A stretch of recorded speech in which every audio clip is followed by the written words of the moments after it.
आज बड़े दिनों के इंतज़ार के बाद हमारे यहाँ थोड़ी बारिश हुई है और मैं इसी बारिश का इंतज़ार कर रही थी और सोच रही थी कि मैं थोड़ा सा वीडियो बनाने में लेट हो गई हूँ गुलदाउदी के ऊपर।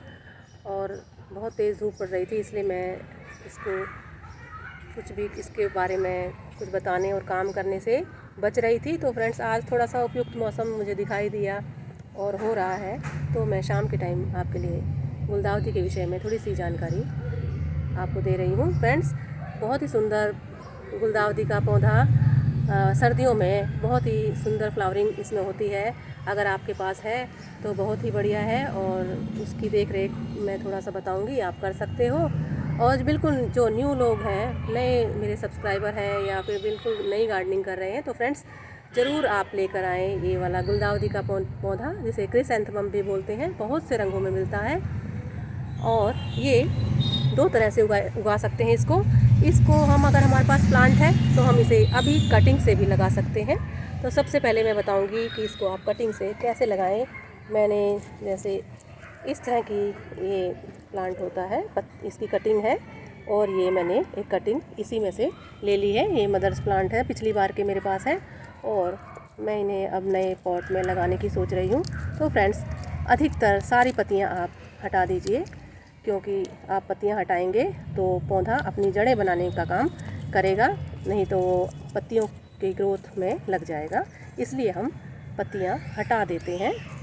तो ये मेरी अच्छी कंपोस्ट मिली हुई मिट्टी है और मैं लगभग तैयार ही रखती हूँ, क्योंकि सीज़न है इस टाइम। एक मेरी ये बाल्टी इसमें बना हुआ है और मैंने इसी में से पॉट लिया है। और फ्रेंड्स देखिए, मैंने ये पॉट्स लिया है और इसमें मैंने ड्रेनेज बना लिया है और फिर मैंने एक रख लिया है। आप कोई भी सूती कपड़ा रख सकते हैं या फिर इस तरह की कोई जो थैलियाँ होती हैं जिसमें सामान वगैरह आता है वो रख सकते हैं। और फिर अगर आपके पास सूखी पत्तियाँ हैं तो आप वो भी थोड़ी सी डाल सकते हैं, क्योंकि ये इसमें कंपोस्ट बन जाएगी इसके नीचे जब तक हमारी फ्लावरिंग होगी। सूखी पत्तियाँ हैं तो डाल सकते हैं। मेरे पास क्योंकि ओलिएंडर कनेर की काफ़ी सूखी पत्तियाँ रहती हैं, तो मैं सबसे नीचे इन्हीं को डाल देती हूँ और मेरी इस तरह से अच्छी मिट्टी भी बन जाती है और मेरी कंपोस्टिंग वाली मिट्टी तो है ही। तो फ्रेंड्स, ये हमने इस तरह से ले लिया है और मैंने कुछ कटिंग इस तरह से बनाकर रखी है ताकि ज़्यादा वक्त ना लगे। और फ्रेंड्स, इस तरह से कुछ दो चार पत्तियाँ आप इनको भी हटा सकते हैं, सिर्फ ऊपर की टिप ही रखें और इनको थोड़ा सा इस तरह से पॉट में मिट्टी लें और होल ज़रूर करें और थोड़ी सी तिरछी लगाकर इस तरह से इनको लगा दें। तो हमारी गुलदाउदी की कटिंग, अभी जुलाई चल रहा है, जुलाई अगस्त तक भी हम ये वाला काम कर सकते हैं। बस थोड़ा सा बारिश होती रहे और जितनी अच्छी बारिश होगी हमारी कटिंग्स उतनी अच्छी तरह से ग्रो होंगी। इस बार थोड़ा सा मौसम बदला है, इसलिए उसके हिसाब से हमें कटिंग लगानी पड़ती है। इस तरह से ये हमारी कटिंग लग गई है फ्रेंड्स, और इसमें कुछ दिनों में जड़ें बन जाएंगी। जितनी ज़्यादा आपको प्लांट्स बनाने हैं उतनी आप कटिंग लगा सकते हैं। ये मैं आपको दिखा रही हूँ लगाकर। और फिर ये वैसे तो मिट्टी थोड़ी सी गीली है क्योंकि अभी बारिश हुई है, और थोड़ा सा इसमें आप पानी डाल दें और इसको आप थोड़े से शेडी एरिया में रखें कुछ दिन।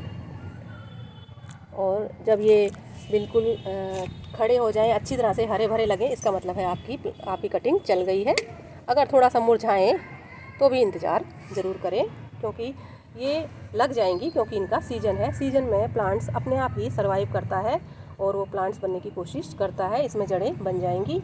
जब जड़ें बन जाएं तो आप इन्हें अलग अलग शिफ्ट कर सकते हैं और फिर बाद में पिंचिंग वगैरह करके हम अपने प्लांट को घना बना सकते हैं।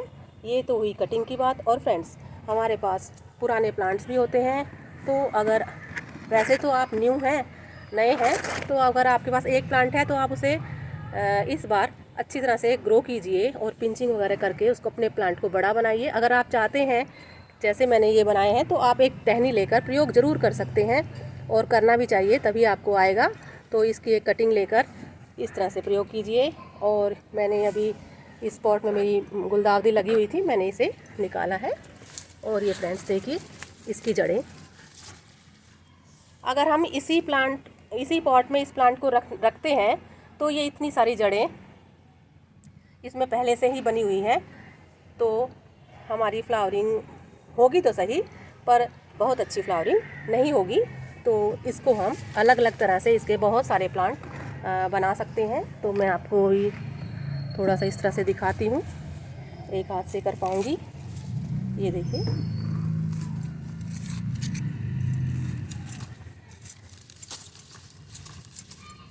ये देखिए, ये बनी बनाई जड़ें हैं, क्योंकि पुराने प्लांट में आपकी जड़ें बनी होंगी।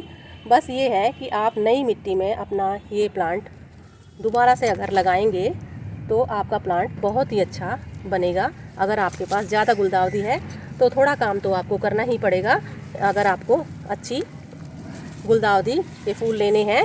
और क्योंकि ये पूरा 1 साल से इसी मिट्टी में लगी हुई है, तो थोड़ा सा इसमें तो तत्व हैं मिट्टी के जो हमारे प्लांट में अच्छी ग्रोथ में सहायक है, वो थोड़ा सा कम हो गए हैं और इसमें बहुत ज़्यादा जड़ें भी बन गई हैं।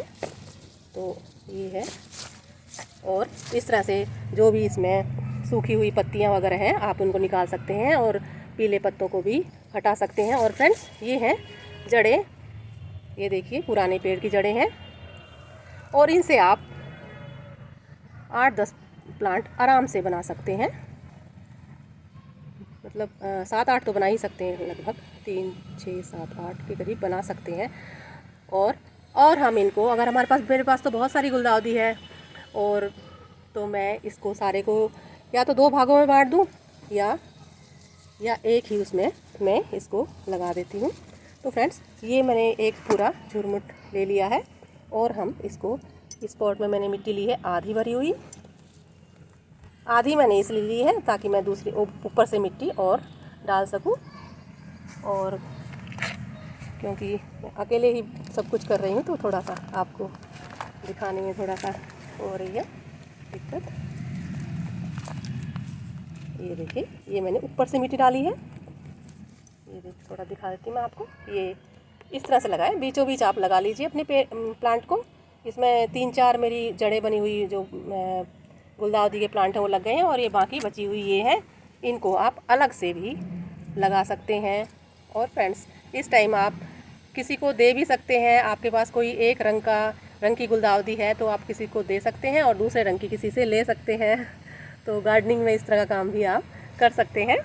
और ये जो पुरानी मिट्टी है, इसका भी मैं उपयोग बताती हूँ। पहले इसको बना लेते हैं, और इस तरह से फ्रेंड्स, इसको थोड़ा सा आप अच्छी तरह से दबा के इसकी जड़ें ताकि सेट हो जाएं, और अच्छी तरह से लगा लीजिए। और ये हमारा प्लांट लग गया है, और इसमें थोड़ा सा हम पानी डाल देंगे।